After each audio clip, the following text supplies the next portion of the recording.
everlasting joy.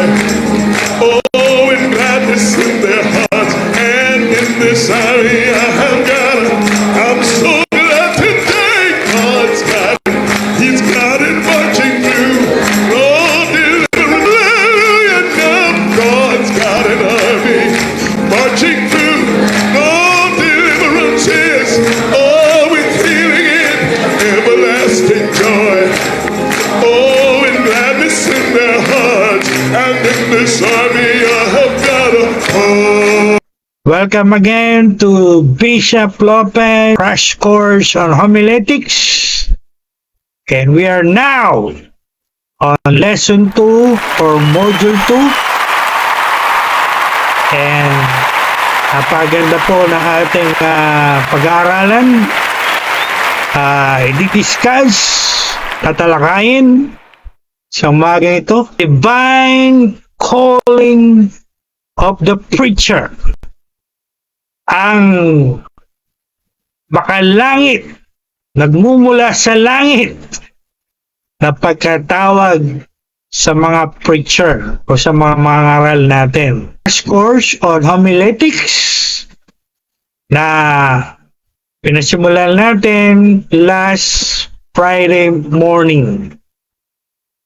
And this is again your servant, God's servant, and your professor, instructor on this crash course on homiletics, the president and dean of the Masters Online Seminary, the president of Jesus Still Heals Worldwide Healing Ministries, and currently a student of Harvard, USA.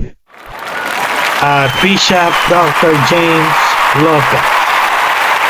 Alright. So,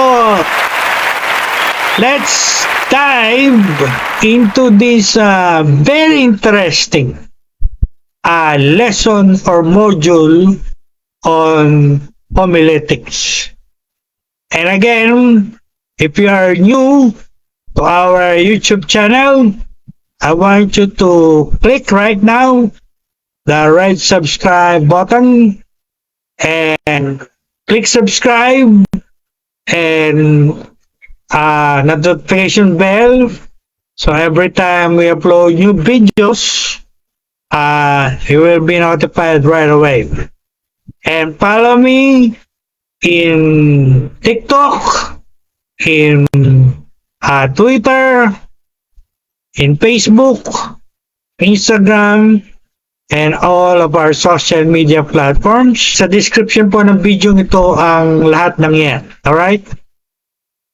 At ako po ay natutuwa kapag chinek ko kaninang umaga yung ating TikTok.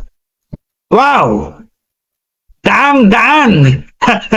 Hundreds and hundreds are watching our video, our teachings in TikTok. So, nakakatawa po. Marami rin po ang nanonood sa atin sa TikTok, no? Di lang tayo sa Facebook, di lang tayo sa YouTube. Meron na po tayong more than 3,000 likes in TikTok. Wow! And we have 10,000 followers in TikTok. Glory to God! So, hindi lang po sa Facebook, hindi lang sa YouTube, maging sa TikTok at iba pang social media ay kumikilos ang Diyos sa ating ministry. And we give all the praise and all the glory to God. Alright. So, if you're ready, let's dive into it right now. In the Philippines and around the world today, many are preaching. Marami po ang nagpipreach ngayon. Lalo na at malapit na ang Holy Week. No? Sa Sunday, start na ng Holy Week. So, I'm sure Marami po ang nagpipreach at marami ang nagpipreach. Di lang sa Pilipinas, even around the world. So, pulpits are filled with a lot of preachers. But ito po ang malaking katanungan. Big question. At dapat nating pag-isipan at tatalakayin natin sa umaga ito. Heaven and even many on earth are asking this big question. Are they really called by God? Yun. Yun ang malaking tanong. Sila ba ay tunay na tinawag ng Diyos para mag-preach? Yung pong mga nakikita nyo nagpe-preach sa TV, sa social media, sa iba't ibang lugar, ang malaking tanong, are they really called by God? Sila ba ay tunay na tinawag ng Diyos o self-appointed only or appointed by others only? Yan ang malaking katanungan.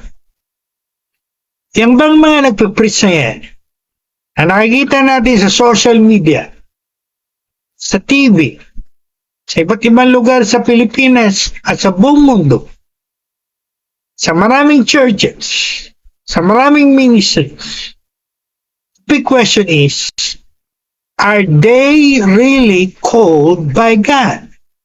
Or are they self-appointed or just appointed by others? Yan ang malaking katanungan na ating didiscuss, pag-aaralan sa ating lesson 2 or module 2 of this Crash Homiletics course.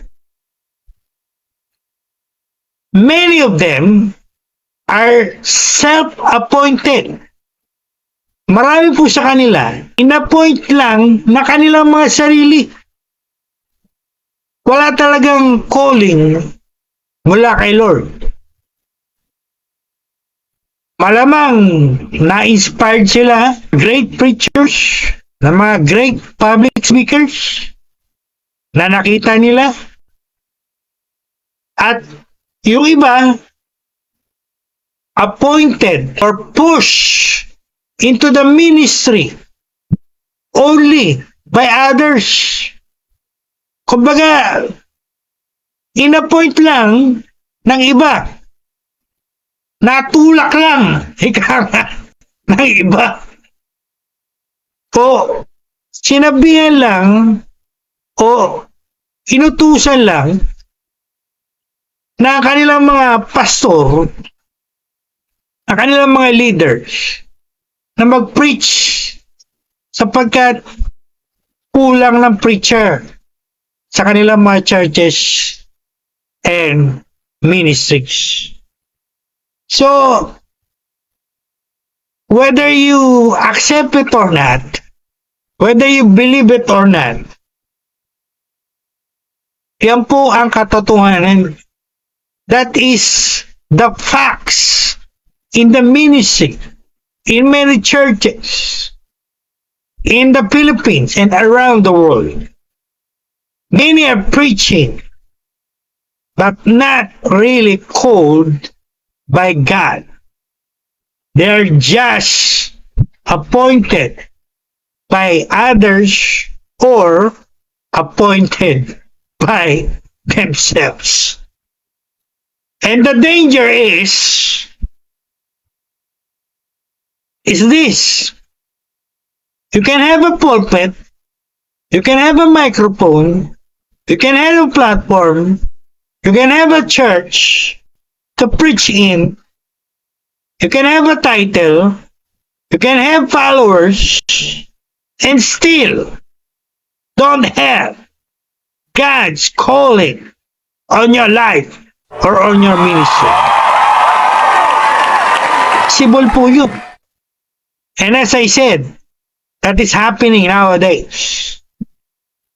And there is a great difference between being called by God and being appointed by self or others only. Malaki po yung pagkakaiba. No? From the Old Testament to the New Testament, malaki po ang pagkakaiba niyan. Yung mga tunay na tinawag ng Diyos at yung mga appointed lang na kanilang mga sarili at appointed lang ng iba. Malaking difference po yan. At yan po ang tutuklasin natin, pag-aaralan natin sa mga ganito. Alam niyo po anong result? Anong resulta ng mga self-appointed only or appointed only by others? Ay yung mga nakikita natin sa ating mundo ngayon. Rampant, laganap ang mga false doctrines, ang mga false teachings, ang mga twisted doctrines and teaching, mga kulto, mga cults. They are the results of preachers who are not really called by God, who have not really have the message of God, who are really preaching their own messages. At hindi naman mga message talaga ni Lord ang pinipreach. Kaya yung mga tinuturo, pinapangaral, mali-mali, not according to the Word of God in our Bibles, at yung mga tinatawag natin nasa category ng cults o mga kulto. Sapagkat ang tunay pong tinawag ng Diyos, He whom God really called or sent will preach the message of God. Yung mga nagpipreach ng mali-mali, mga unbiblical, mga twisted, mga cultic teaching. For example, si Jesus daw ay tao lang. Jesus is a man only. They teach, they preach. Malaking sign po yan, a big sign, a big indication that those preachers are not really called by God. Because true preachers, those whom really God called to preach, will preach that Jesus is God. They will preach what the Word of God really says. Yan po mga tunay na tinawag ng Diyos. Ang pinipreach yan, mga tunay na message yun. Hindi kagaya ng mga self-appointed or disappointed by others, by their churches, by their denomination, by their group, by their cults. Mali-mali ang mga tinuturo, mali-mali ang pinipreach, unbiblical, twisted, and what we call cults, o mga kulto. So yan po ang resulta. Isang matinding resulta ng mga preachers na nagpipreach ay hindi talaga tinawag ni Lord at hindi talaga message ni Lord ang pinipreach. So, the big question this morning in our lesson 2 or module 2 in our crash course on homiletics, hindi yung tanong na, can you preach? It is not that question. The question is really, did God really call you to preach? Tinawag ba kayo talaga ng Diyos para mag-preach? May mga matitibay ba kayong ebidensya, evidence, credential, experience, proof na kayo ay tunay talagang tinawag ng Diyos? O wala kayong mga ganyan? And you're just doing it on your own as self-appointed or appointed by others, by your group or denomination or church or ministry or whatever. So, yan ang mga dapat nating pag-isipan, pag-aralan, at unawain. I'm sure many of you will agree with me. Marami po ngayong self-appointed preachers, self-appointed apostles, self-appointed prophets, self-appointed evangelists, self-appointed pastors, and self-appointed teachers. Merong sa bansa nga natin may nagpapakilalang the appointed Son of God. The appointed Son of God daw siya. At alam ng mga tunay na nag-aaral, ng mga malalalim at matataas na pinag-aralan, na yung claim niya ay it's just an empty claim. It's just a self-appointed claim. Sapagkat lahat ng tunay na nag-aral ng Bible, alam natin lahat yan. Isa lang ang Son of God, and that is the Lord Jesus Christ. Anyone who proclaims or appoint himself or declare that he is the appointed Son of God, maliwanag po, kulto yan. Self-appointed yan. At I'm telling you frankly, boldly, umalis kayo agad sa grupong yan. Sapagkat malaking kulto po yan. So, that's the truth. That's the facts. Many are self-appointed or just appointed by others, but not really God called.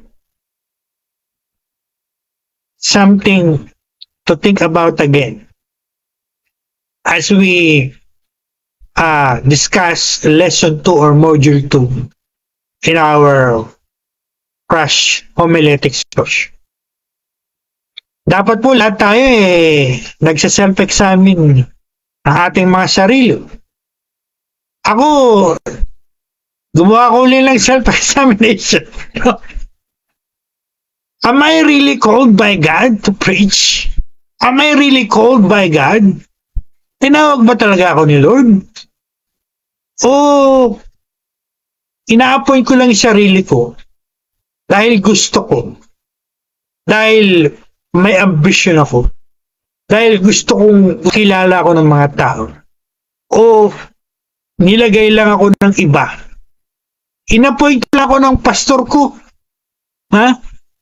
Sabi nila, pinush, tinulak lang ng iba. Kasi kulang ang preacher. Mali po ba yung bishop? You want my answer? My answer is yes. Mali yun. Hindi mo po pwedeng i-push o ilagay lang ang isang tao sa yung church, sa yung ministry, as a pulpit minister or as a preacher dahil lang kulang kayo ng preacher. That's wrong. Dapat yung tao may calling. Hindi lang siya pinush. Hindi lang siya in-appoint ng iba. O hindi niya lang ginusto. Kundi maliwanag sa kanya, God called him to preach. That's the ideal. That's the biblical. Pag-aaralan po natin yan. Sa umagang ito. I can give you a lot of examples from the Old Testament down to the New Testament. All preachers in the Old Testament, in the New Testament, are all called by God. Ano nyo ba yun? I'm referring to true preachers. Hindi sila in-appoint ng sarili nila. Hindi rin sila in-appoint ng iba. Meron silang calling. Maliwanag yung calling ni Lord sa kanila. That's the idea. That's the biblical.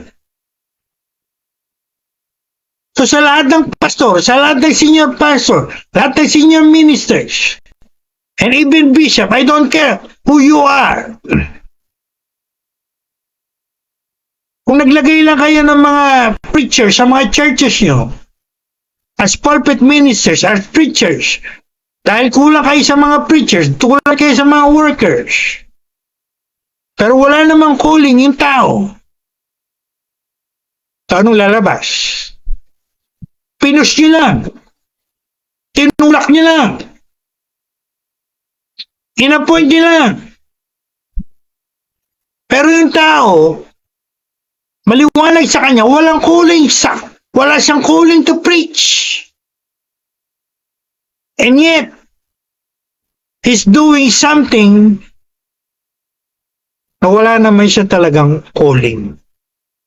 And I'm sure, marami pong nangyayaring ganyan as of now sa marami churches and ministries. Kaya, dapat po natin pag-isipan lahat to. No? Whether you are a church leader, a bishop, a senior pastor, or a mature Christian. Dapat may calling. I'll say it again, dapat may calling. Maliwanag yung calling niya. Kung hindi maliwanag yung calling niya, that means hindi siya called. Because based on my own experience, when God called me to preach, 17 years old, young man, many years ago, very clear po yung calling sa akin. I know it. It is 100% clear to me. At kung sa iba hindi clear, eh mag-skip kayong mabuti. Mag-pray kayong mabuti. Ha? Hindi pwedeng nagpe-preach kayo, wala kayong clear calling. So yan ang ating pong mga pag-aaral sa umaga ito. So I want everyone to watch this video until its ending. I'm sure marami tayong matututuhan. And I'm saying again, be teachable. Open your mind, open your heart. I don't care who you are. Kahit bishop pa ang mga title nyo, kahit may mga doctorate po kayo, I don't care. Dahil kung ginagawa nyo, yung sinabi ko dito, mali kayo. Unbiblical yung practice nyo. Maglalagay kayo ng mga tao na wala namang calling.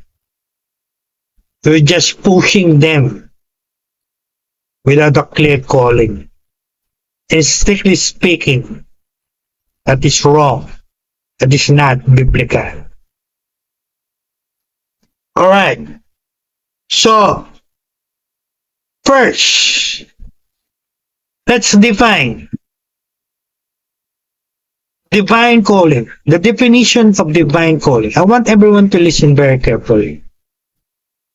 This will inform you, enlighten you kung meron ka talagang calling. Sabi nga, dito tayo makakaalaman eh. May calling ka ba talaga? O appointed ka lang ng sarili mo? O inappoint ka lang ng iba? So what is divine calling? Bakit po kailan? Needless to say, hindi ko po sasabihin galing sa Harvard to.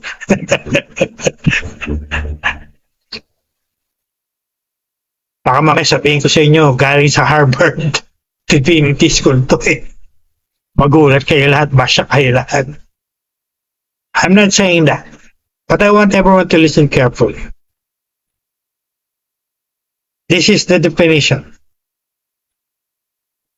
A divine calling, take note, divine calling, not human calling. Meaning, pag sinabing divine, galing kay Lord, from above, from God. Kaya nga divine eh. Ginagamit natin yung divine to refers to divinity. No? It's not human. That's why I classified it divine calling.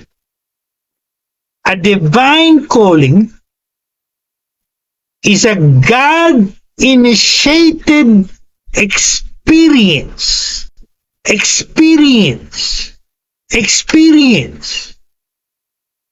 When God speaks to you in a vision, in a clear dream,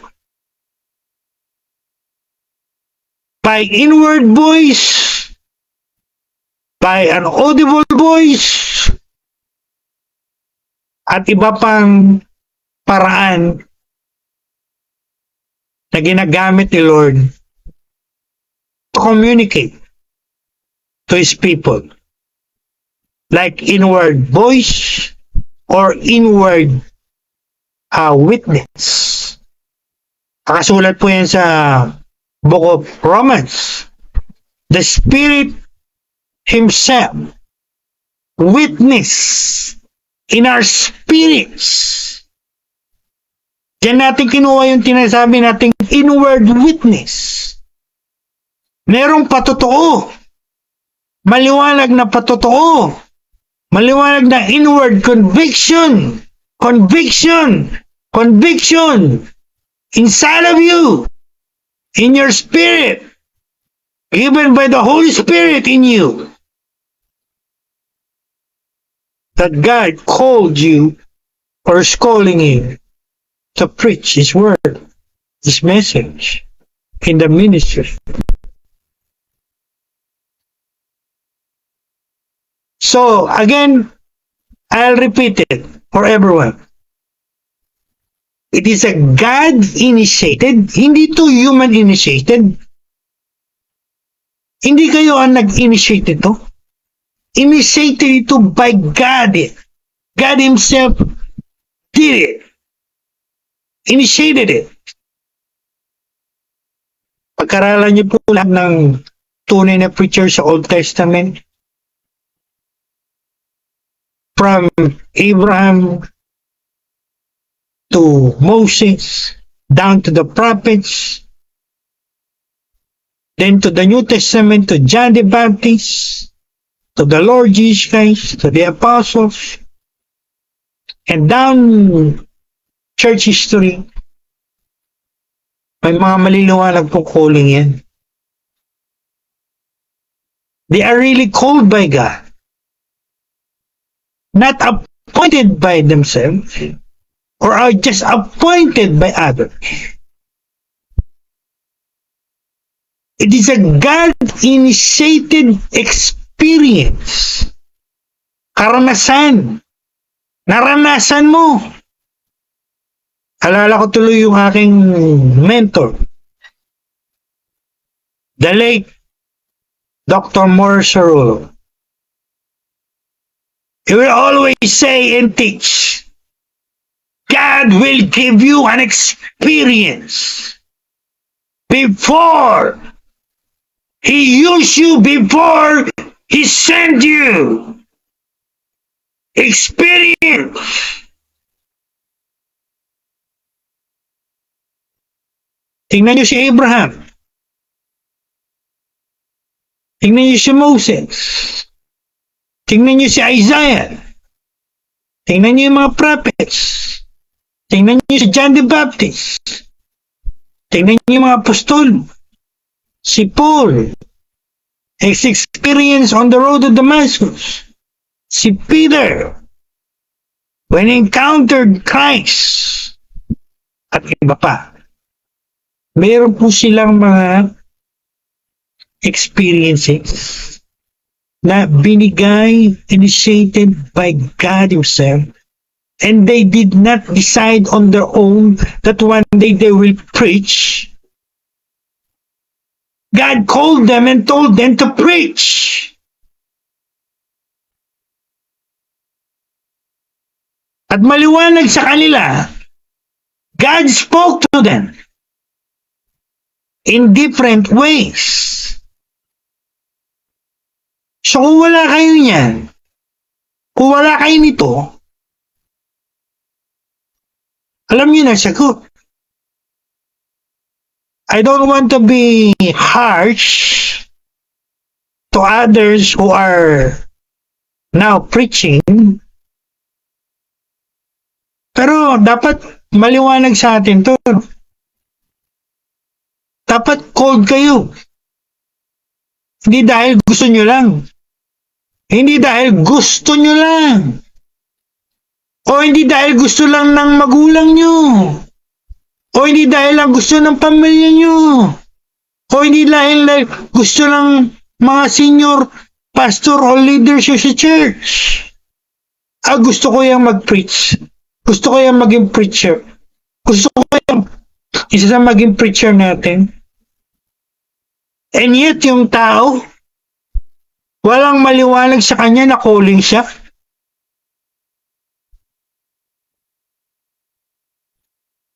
Are you realizing, seeing what I'm saying here?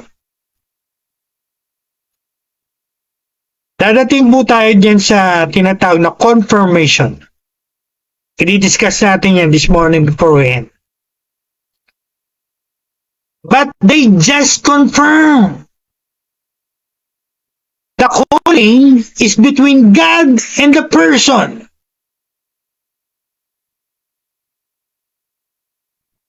I pray to God na intindihan niyo yung mga sinasabi ko rito. No? Yan ang malaking katanungan, again, na dapat natin sagutin sa sarili natin. This morning, lalo na yung mga nagpipreach. Again, I don't want to sound harsh to you. Or I don't want even to discourage you. Isa lang po ang sinasabi ko. Dapat, pag nagpipreach tayo, maliwanag sa atin, called tayo. Hindi tayo appointed. Like sarili natin. O ng iba. That's the point. Okay? I want that to be clear to everyone. So, God speaks to you in a clear way, and you have that internal conviction. I'll give an example. Tingnan niyo si Apostle Paul. Basahin niyo yung 13 letters ni Apostle Paul. Maliwanag sa kanya yung kulay niya, sa kanyang mga letters. Sinabi niya ba, I am not sure if God called me. I am not that sure. Sinabi niya ba yun? No. Many times in his letter, he really emphasized that God called him. Sa mga unang sentence pa lang ng mga letters niya, Paul called to be an apostle. Called to be an apostle. Called to be an apostle. See? Clear sa kanya. 100% siya. Hindi kagaya ng marami ngayon, I'm not sure po kung I am called. Hindi po clear. Again, if you are really called, it's clear to you. 100%. I am fully persuaded. I am fully convinced. Diba? Yan ang words ni Apostle Paul. Alam niya sa sarili niya, called siya. Yan ang tunay na called. Tinawag. So calling comes from God. Not ambition. Yan. Marami ambition nila maging preacher. My ambition is to be a preacher. That is your ambition. Again, the question is, did God call you? Or it is just your ambition? Malaki pong pagkakaiba naman. I want that to be clear to you. It is a calling, strictly speaking. It is not an ambition. I'll give an example again. Ako po, for your information, hindi ko po inambisyon sa buhay ko na ako'y unbeliever na maging preacher ako. Wala kayong mababasa sa mga sulat ko nung ako'y unbeliever na I want to be a preacher one day. Wala yan sa isip ko. Wala yan sa bokabularyo ko. What I want is to be a pilot, a commercial pilot, an international pilot. I want to be a PMA, cadet, to be a general. Marami akong ambisyon sa buhay ko. Pero yung preacher, wala yan sa ambisyon ko. Hindi yun sumagi sa isip ko. And yet, when I was converted to Christianity, when I was 17 years old, that's when the time that God began to deal with me and gave me the calling to preach. Oh, maliwanag po ba? It was not my ambition, but God called me. Yan po ang ibig ko sabihin. It is not an ambition, it is a calling by God. Don't make it an ambition. It is a calling by God. And it is not a career or even a profession.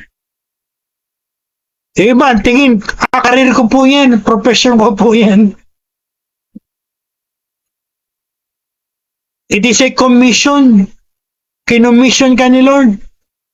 Kagaya kay Isaiah, prophet Isaiah. Right? God said to the prophet Isaiah, go and say to these people. O, hindi ba maliwanag na tinawag siya ni Lord, si prophet Isaiah? God said to him, go! Humayo ka! And tell these people! At sabihin mo ang mga tao ito. Oh. Ma-clear po yan. Very clear yan. Kung hindi clear yan sa inyo, I don't know about you. Alright? Maliwanag po ba? So, that is the definition of a divine calling. Again, for the last time, to all students and to all preachers out there, it is a God-initiated, God-given experience when God Himself speaks to you and give you the commission to preach His word. Without that, I'm sorry to tell you, frankly, you are not called.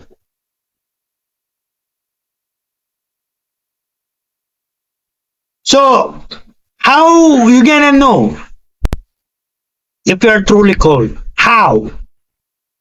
Yan ang malaking katanungan, how? Well, first, of course, confirmation from God. From God. Through prayer, through the scriptures, through inward conviction. I'll give you another illustration from my own life, or from my own calling. Ako po, naranasan ko na nakita ko yung words na preach the word, preach the word. I saw those words in a vision or in a clear dream. And later on, when I was reading my Bible, I found out, nakasulat pala yun sa 2 Timothy chapter 4 verse 2. See? It's very clear. Kaya nung sinabi ko yan, experience ko na yan, sa aming senior pastor nung panahon na yun, we called him PB, Pastor Ben. Isa lang ang sabi sa akin ng aming senior pastor eh. You go to Manila and go full time at mag-aral ka sa ating Bible train, Mr. Train. Alam niya yun. He knows it that I am called. God is calling me to preach into the ministry. Clear po ba? First, I have it. Second, He confirmed it. Hindi siya nagsabi sa akin, Brother James, God is calling you to preach. I want you to be one of my preachers. Hindi niya sinabi sa akin yun. It came first to me. He just confirmed what I already have. Clear po ba? Hindi kagaya ng nangyayari ngayon sa maraming churches, maraming ministry. Darating si pastor nyo, darating si senior pastor, darating si church leader, sasabihin, I want you to be one of our preachers. Go. We'll train you. At yung tao walang calling, walang maliwanag sa kanya calling. So, anong ginagawa nyo? You are manufacturing the calling instead of just confirming it. Is that wrong? That is wrong and biblical. Ulitin ko po. I don't care who you are. I am preaching Holy Spirit with the boldness coming from the Holy Spirit. I don't care who you really are. Kahit sino man kayo. Instrumento man kayo ni Satanas, I don't care about you. bishop man kayo o doctorate man, I don't care. Again, if you're doing what is I'm saying right now, you're just manufacturing it instead of confirming it, mali kayo. I want to tell you to your faces. Dapat una yung tao ang nakakaalam. Maliwanag sa kanya. Tinawag siya ni Lord. And you just confirm it. And then train him for the person. Hindi yung kayo pa yung nangunguna, pinangunahan niyo pa yung tao na pag-preach siya, wala naman siya calling. So what you're doing, you're just appointing. Instead, allowing the person to be called by God. And I'm sure many again are doing that. At mali kayo dun. I don't practice that and I will not practice that. I will leave that to the person and God. Let God deal with the person and let the person deal with God. It's a calling between God and the person. Hindi yung kayo nagmamanufacture kahit walang calling yung tao. Di mali yung ginagawa niyo. Di nasa kategorya na they are just appointed by others without God calling. Pero po ba? So again, first, nasa tao po yan. For example, yung akin pong Unica iyan. Being a preacher, I want my, of course, my child to be like me, a preacher. But hindi ko po siya pinapangunahan. I never tell her.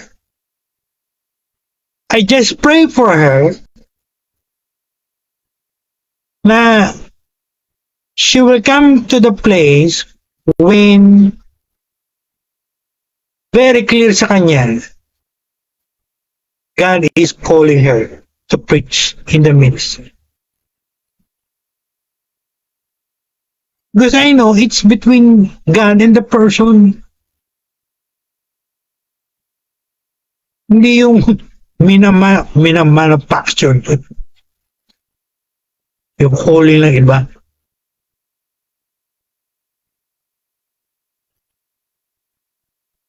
For me, that's wrong.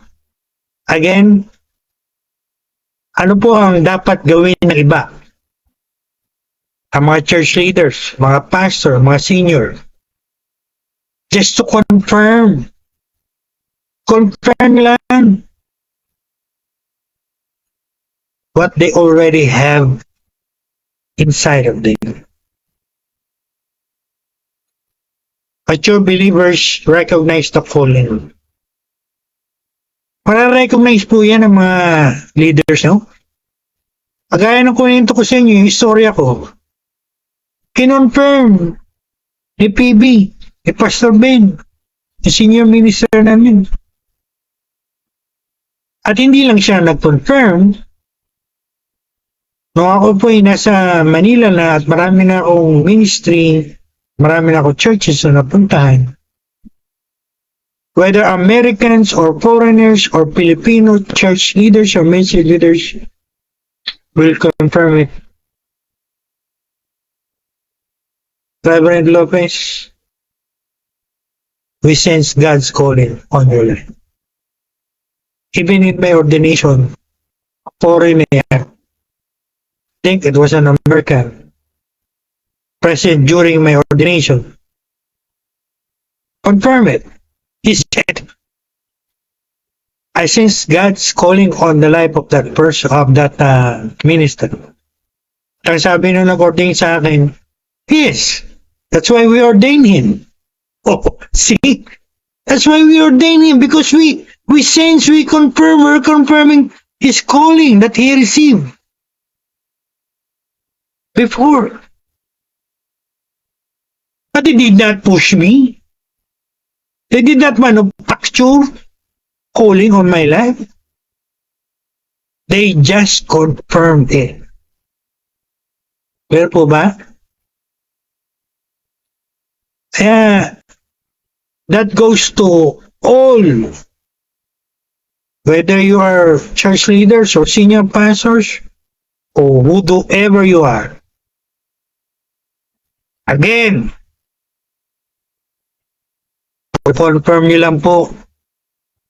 Huwag niyong pangunahan yung tao. Oh, sister, tinatawagan ni Lord mag-preach. Oh, brother, I sense you are called to preach. Even though the person have no real calling. O, di ba maliwanag na pinapangunahan niya? Again, that's wrong. I pray to God, all of you who are watching right now, ano man ang katatayuan nyo o position nyo sa church nyo, you understand what I'm saying here. Alright. So, before I leave this, I'll say it again. First, the person received the calling, and then afterwards, the leadership in the church, in the ministry, confirms it. They sense it. They seize it. And then, they train the person. Kagaya nitong homiletics. Nagtitrain tayo ng mga preachers who are really called by God. Eh, paano po kung hindi ko called? Well, I will tell you with all the love that I have in me. I will tell you with love. Kung maliwanag sa inyo, you are not called, you can stop. You can stop attending the class. I say it with love. Okay. Because I don't want to push you into something. Maliwanag naman sa inyo, wala kayong calling. I will not push you into something, into a ministry, at wala kayong calling. Hindi po ganun si Bishop Lopez. I talk to my people, I ascertain, determine if they have the calling. If they have, I'll train them. If they don't have, I'll tell them, that is not your calling, that is your not ministry, don't go there.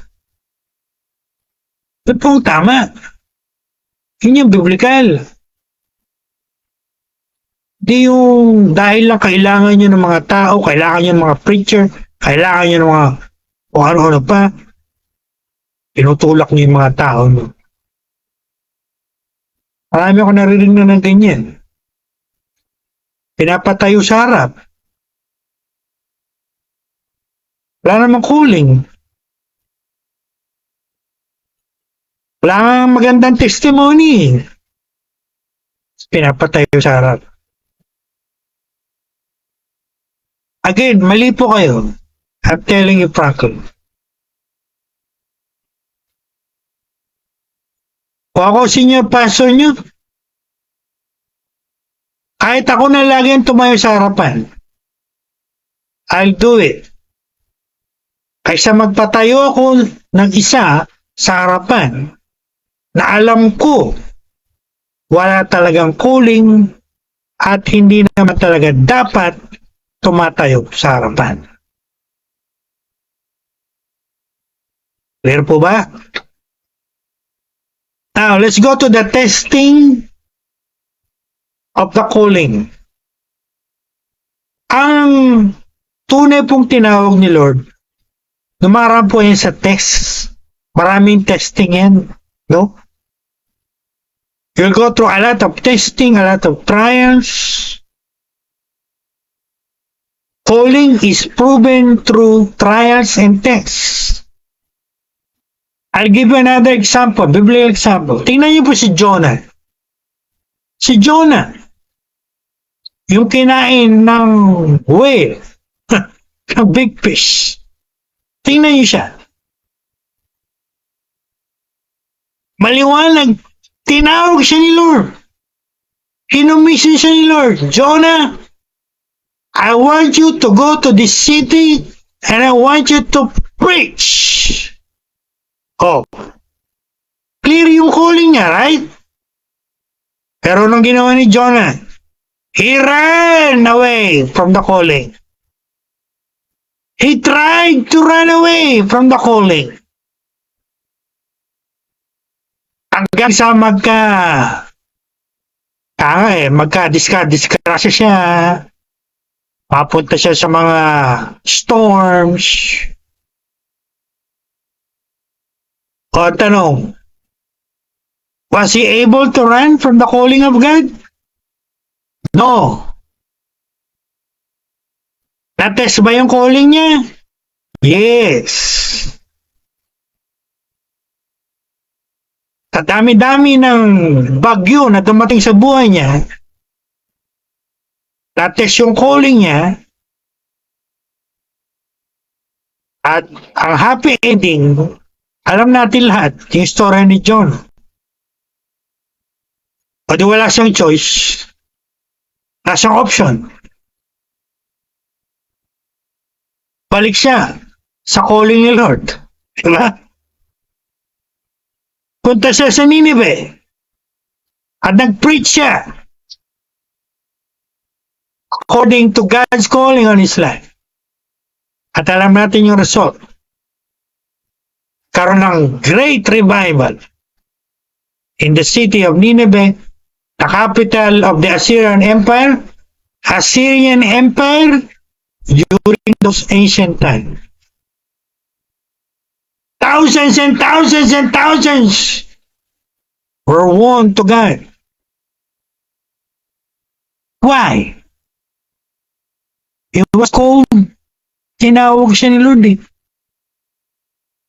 Kaya yung mga revival na nangyari, bunga, pruweba, proof, na calling ni Lord sa buhay.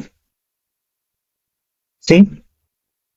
Ako po, I can give a lot of story in my life.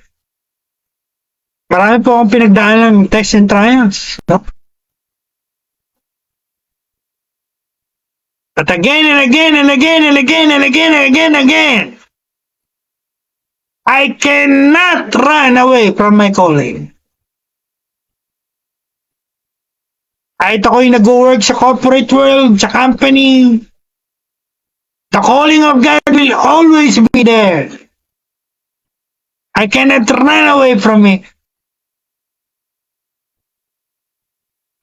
Until one day I said, all right, Lord, I'll do it. See? Yan po yung mga tests at mga signs na isang tao ay merong talagang calling.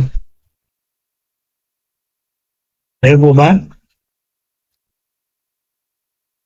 Pero kung kayo ay nagkiklaim kayo, called kayo,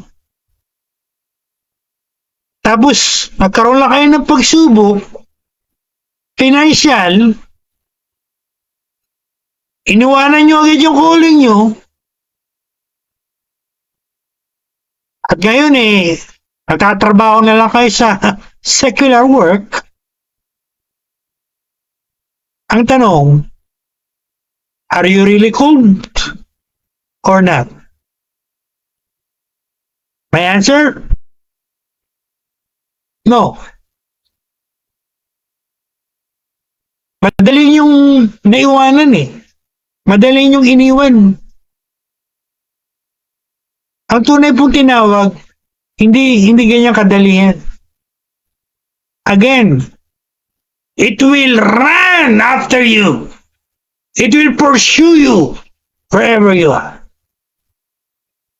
Kaya habulin ka ng calling mo wherever you are. Kagaya ni Jonah. At wala kang rest in your spirit, in your mind, until you surrender to that calling. Again, kagaya ni Jonah. Clear po ba? Ay, mga nakiklaim, tinawag ako ni Lord sa ministry.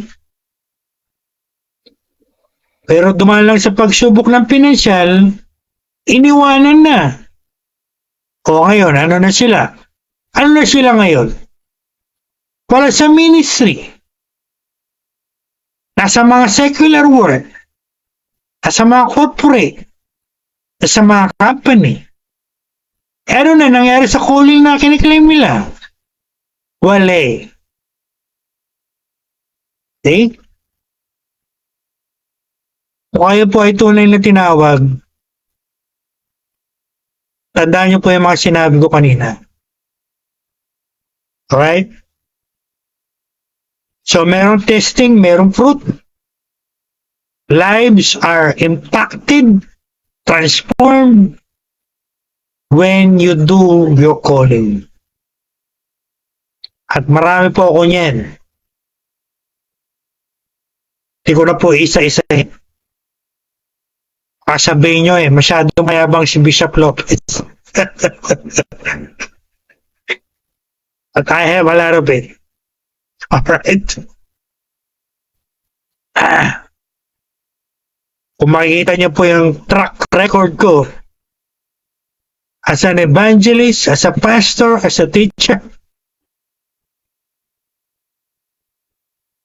siya lang ang sasabihin ko, glory to God. Oh. Not glory to me or glory to others. Glory, glory, glory to God who called me. Alright. Bago tayo matapos,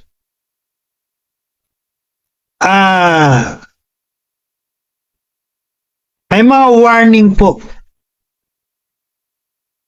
Warning signs of self-appointment. Ito yung mga binanggit ko kanina, mga self-appointed preacher, self-appointed pastor, self-appointed minister, etc. Anong mga warning sign? Ito po mga self-appointed na to. Number one, they desire for attention. They want attention of many people.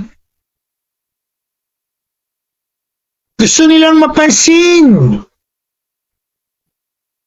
Kulang sa pansin. Oh, I am the self-appointed Son of God. Oh, I am the appointed evangelist of the Philippines. Oh, I am the apostle of revival of the Philippines. Mga ganyan. No? Alam namin yan. Pero pag nagpapakilalang apostol daw siya, no? Papanood nyo sa TV yan. See? Yan po yung mga warning sign ng mga self-appointed. They desire the attention of many. They imitate popular preachers. Sila daw si apostol ganito. Sila daw si ganito. Yan po yung mga kilalang leader sa mga cults sa ngayon. Alright? So before we end, I want to say to everyone, beware of self-appointment or appointment by others only. Mag-ingat po tayo sa mga ganyang bagay. Again, tsakin nyo. Meron kayong calling ni Lord on your life. Alright? So before we end, I'll give you biblical examples of divine calling. Ayan, makinig po kayo mabuti. Ito po yung sinabi ko kanina. Makikita nyo. Kasi na talagang tinawag ni Lord. Hindi sila self-appointed lang or appointed by others only. Gaya ng, again, what are happening in many churches in ministries nowadays.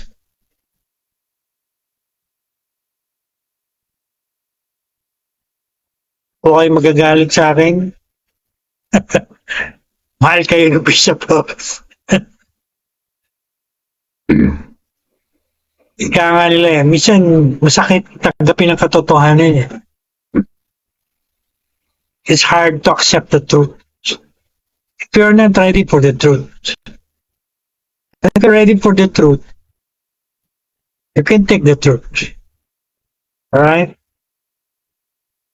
Biblical examples of divine calling. I'll give you selected. Mag-umpisa tayo sa Old Testament. Look at Moses. Si Moses. Paano siya tinawag ni Lord? Ginusto niya bang bumalik sa Egypt on his own? Tinulak ba siya? Ng iba? O hindi? At one day, God appeared to him in a burning bush. Ito yung sinasabi ko kanina, definition of calling. God initiated experience when God spoke to you very clear to you, calling you, telling you to preach His word or message. Hindi ba nangyari kay Moses yan? Very clear nangyari kay Moses yan, di ba? He saw God in a burning bush. And God spoke to him, said to him, Moses, Moses. And you know the story. God told him, go back to Egypt. And tell the people the message that I'm giving you. Oh, hindi ba maliwanag yun? Very clear yan. Isaiah, the prophet Isaiah. Si prophet Isaiah, self-appointed ba? Appointed ba by others? No. He saw the Lord in a vision. In Isaiah, in the book of Isaiah, basahin niyo, di ba? He said, I saw the Lord in a vision, sitting on a throne, and heavenly creatures crying, Holy, holy, holy, Lord God Almighty. And you know the story, di ba?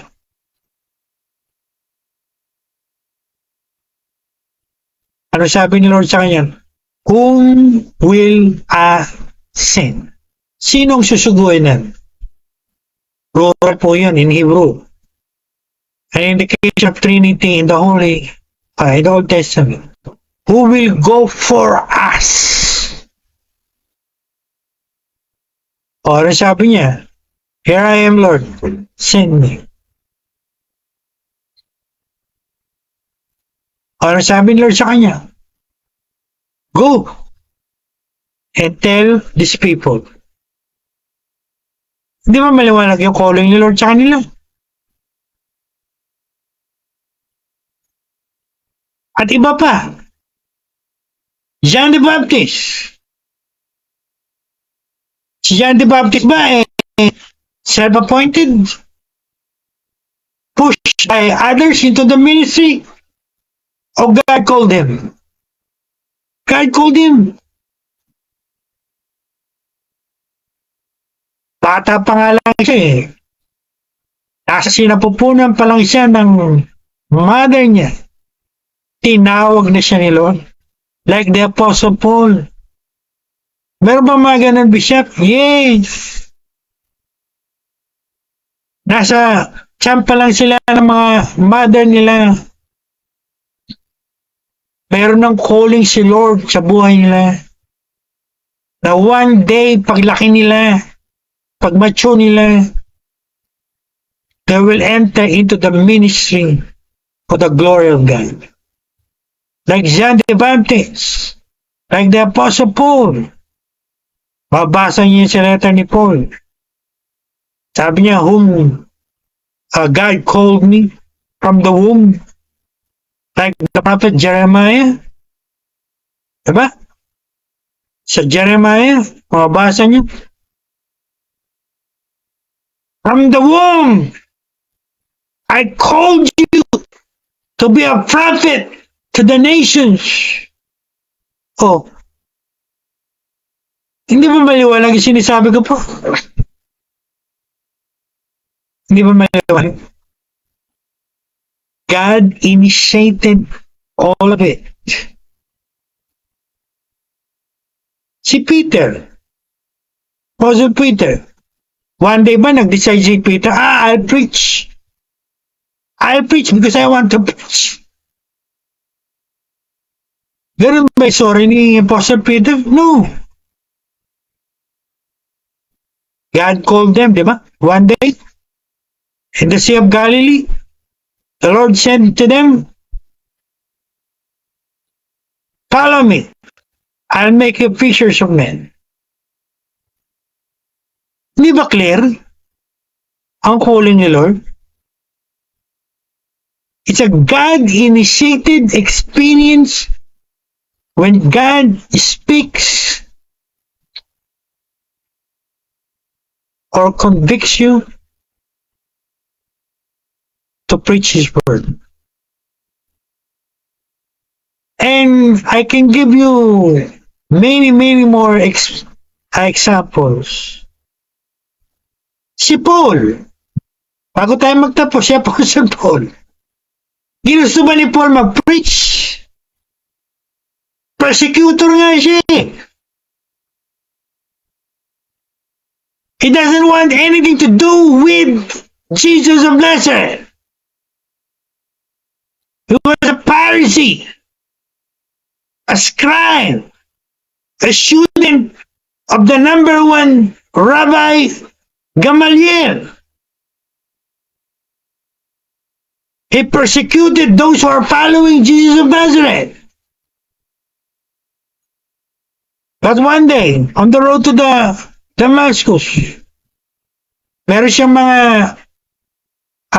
authorization letters from the chief priests and the high priests to persecute Christians, those who are following Christ in that place. Oh, anong ginawa ni Lord? Inarrest siya.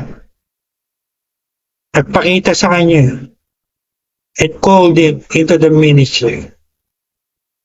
But the Lord spoke to him, said to him, Saul, Saul, why you are persecuting me? And from there, he realized his wrongdoing. And God called him, and he became, if not the greatest, one of the greatest apostles in church history. Gets po ba? Ang calling ni Lord here, very clear. At gaya ng binigay kong definition, God initiated the experience when He speaks to you in a way na very clear to you and telling you, saying to you, like the prophets, like the apostles, go and preach. Kung wala kayong yan, wala kayong clear na ganyan, again, I'm telling you, with love, I'm sorry to tell you, you are not called to that ministry. And if you are not called to that ministry, stop! Shut up! Close your mouth. Baka dumagdag pa kayo sa maraming false preachers out there. Pinanggagalingan ng mga kulto at mga unbiblical and wrong doctrines. Sapagkat ako po'y naniniwala, kung tunay kayong tinawag ni Lord, bibigyan kayo ni Lord ng tunay niyang message. At pagka tunay na message ni Lord ang dala niya, tama po yan. 100% biblical yan. Kung mali yan, hindi si Lord na nagbigay sa inyo. I'm telling you. Bigay ng kaaway niya, ang kalaban natin yan. Ang talon ng demonyong yan. Clear po ba? Beforehand, sa lahat ng hindi sure, hindi clear, ano po ako, Bishop? Hindi po ako sure eh. Hindi ako clear kung may calling talaga ako. Ito po ang lagi kong recommendation o sinasabi. Seek God. Seek God. Seek the Lord in prayer. In prayer. Mag-prayer ka. Mag-fasting ka. Many days, even a week or two, until it is clear to you if you are called or you're not called. Because I'm sure, kung called ka talaga ni Lord, papakita yung maliwanag sa inyo, Lord. Kaya naman binanggit ko dito sa kanina. No? Do you think the Lord will allow you to stay in a place na di ka sure, di ka clear? No. Ang pakitang maliwanag ni Lord sa iyan, kailangan lang mag-pray ka. Mag-pray ka mabuti. Mag-fasting ka kung kinakailangan. Ginagawa po yan ng mga great men of God like me, like us. Pag kami nasa mga situation na kailangan namin ng clear message kay Lord, we do a lot of prayer, we do a lot of fasting. I spend hours in prayer. And if you're following my meeting, you know I am in a 21-day fasting. Meron pong reason why. That's between me and God. So, yan po ang advice ko sa inyo lahat. So, again, if you are called, clear yan sa'yo. So, patuloy kayo sa training. Patuloy kayo sa training na to, no? Until you complete this homiletics training. Kapag iba po yung calling sa training. Hindi sabing called ka na eh. Alam mo na yung gagawin mo. Hindi. Tingnan niyo yung 12, tingnan niyo yung apostles. Tinawag sila ni Lord. But they are also trained by the Lord for 3.5 years. See? Hindi ko mo called ka na eh. Buka na. Preach ka na. Kailangan mo pa rin mag-aral. Kailangan mo pa rin nag-training. Ganyan po ang ginawa namin sa buhay namin. Kung maliwanag sa amin, called kami, masok kami sa Bible school, sa Bible college, sa seminary. You take a lot of training, a lot of courses, a lot of equipping. Ang calling po, starting point lang. Huwag kayong magmalaki na tinawag kayo eh. Hindi nyo na kailangan ng training. Mali kayo. Ay, diyan kayo nagkakamali. Isa lang sasabihin ko sa inyo. Tandaan nyo, even the apostles, the original and the apostle Paul, maraming training yan at schooling. To be able to fulfill their calling effectively, productively, for the glory. Alright? So, calling, then training, schooling, equipping, like what we're doing. Again, sa mga hindi pa sure, seek the Lord. Pray. Fast. Until you know the answer. At sa mga hindi called, I'll say this again as a warning, as a God's servant. Kung hindi kayo called ni Lord, you better shut up. Better stop. Simply because di naman kayo tinawag ni Lord sa mission niya. Alam niyo sa Old Testament, intruding into an office or ministry where you are not called, you fall down dead. Alam niyo ba yan? Salamat tayo. We are under the dispensation of grace. Kahit marami ngayon, mali-mali, nakakamali, buhay pa rin kayo. Salamat kayo sa grace ni Lord. Because we're living under the dispensation of grace. But if you're living under the Old Testament, basahin. Those who are intruded into the office of the priest, into the office of the high priest, into the office of the prophet, or even a king, sooner or later, you die. Because you're intruding, entering into something, wala ka namang authorization. Ika nga, mula sa taas. How dare you? Alright?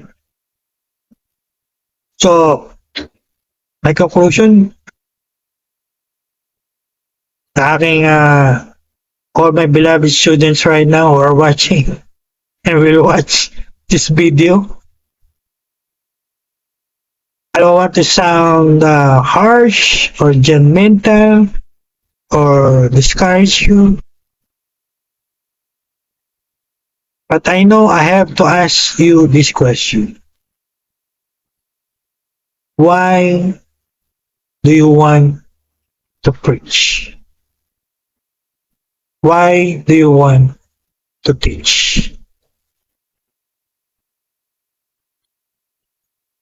Para lang kayo papansin, maging famous, you attract a lot of attention of many people, What is your motivation? The most important, are you really called by God? That's the only important question we must answer. I should take this formulating. Did God speak to you? Meron ba kayong experience na si Lord nangusap o nangungusap sa inyo to preach His word? That should be the right answer. Kung gusto nyo lang, I just want to preach, I just want to teach, Bishop. I'm sorry to tell you, I will not agree with that. And I will tell you, mali yun. Magiging self-appointed lang kayo. Dahil gusto nyo lang. Yan ang ibig sabihin ng mga self-appointed. Gusto lang nila sa sarili nila. Para yumaman sila, makilala sila, purihan sila, makuha natin siya ng maraming tao, etc. Different motives, only God knows. Again, hindi po yun ang tama. At hindi rin tama, yung sinabi ko kanina, appointed by others. Diba, naririnig natin yan? Kulang lang ng tao, kulang lang ng preacher, kulang lang ng workers, pinibili lang ng suka, ika nga nila, ayun, nagpe-preach na. Kamatayo na. But the truth is, walang calling talaga. Just appointed by others.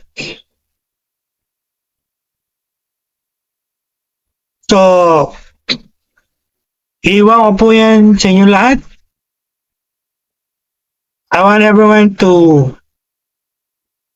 bow your heads, close your eyes. Bow your heads, close your eyes, wherever you are right now. And I want you to examine yourself. Examine yourself. Examine yourself. Why I want to preach? Why I want to teach? Tinawag ba talaga ako ni Lord? Meron bang clear calling sa akin? O gusto ko lang? Gusto lang ng parents ko? Gusto lang ng family ko? Gusto lang ng church ko?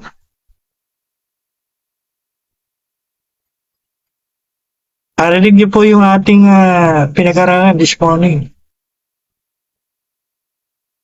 We will not go by just because I want to or just because you want me to. At sino ba na tumatawag sa ministry? Tao ba o Diyos? Diyos po. So, you talk to God right now while you are examining yourself. Again, I leave that to you. Between you and God, between God and you.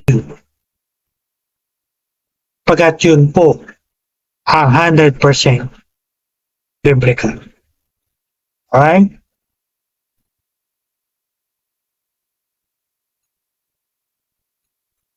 I'll give you 5 minutes in the presence of the Lord.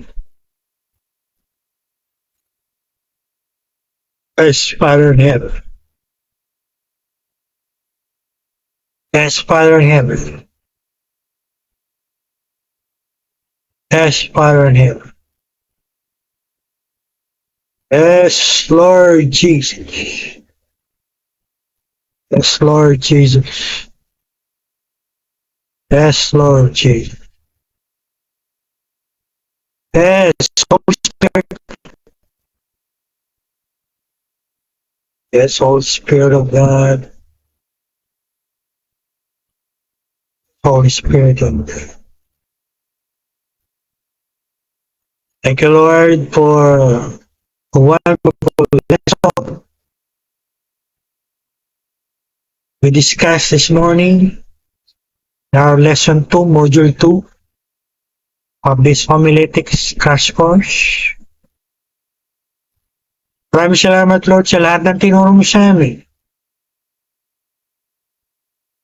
And yes, Lord, dapat meron kaming calling na nagmumula sa iyo. Before we preach or teach in the church, in the ministry, wherever we are. Hindi dahil sa gusto lang namin o gusto lang ng parents namin, family namin, o church namin, or gusto lang ng mga church leaders namin, or just others pushing us to do it. It must be your calling, clear calling on our life.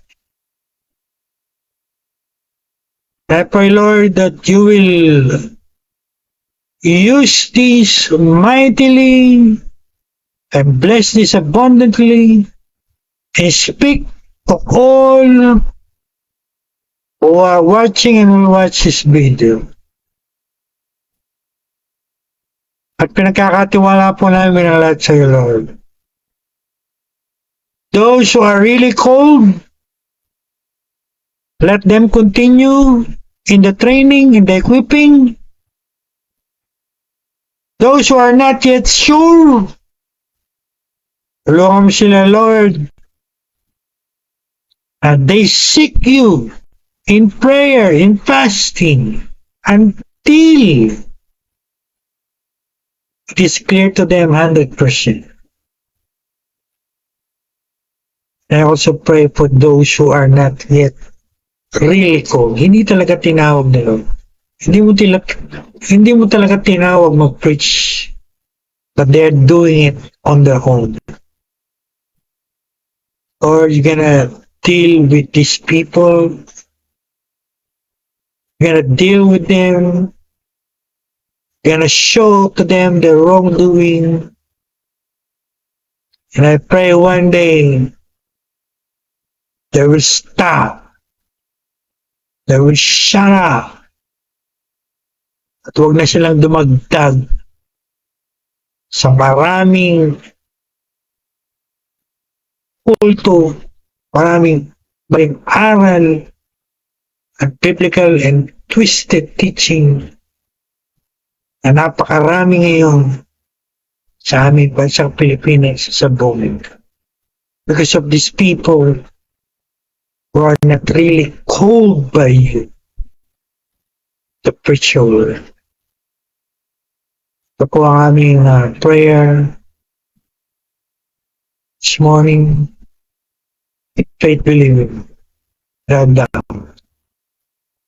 In the mighty name of our Savior and Lord Jesus Christ, the Son of God. Amen and amen. Alright. Glory to God. So, tapos na po ang ating lesson 2 from module 2. We're gonna discuss lesson 3, module 3. I think after Good Friday. Alright? Dahil po next Friday ay Biyernes Santo. So lahat po tayo ay nakatutok sa pag-aaral, pagmumuni-muni at pag-alaala sa 7 last words ni Lord Jesus when he hung on the cross. So we're gonna resume them after the whole week. Alright? So if this really help you, please give it a like, share. Lalo na sa mga, alam nyo na, kailangan ng enlightenment, no? Narinig natin sa teaching o tutorial ito. Share it to them. Even to your church leaders. I don't care who they are. If they need to be corrected, they must be corrected. Dapat po lahat ng ginagawa natin sa church,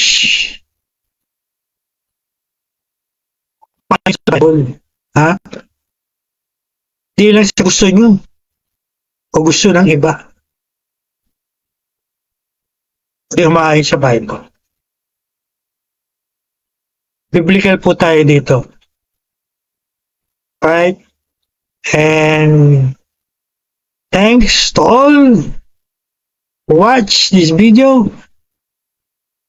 And God bless you richly.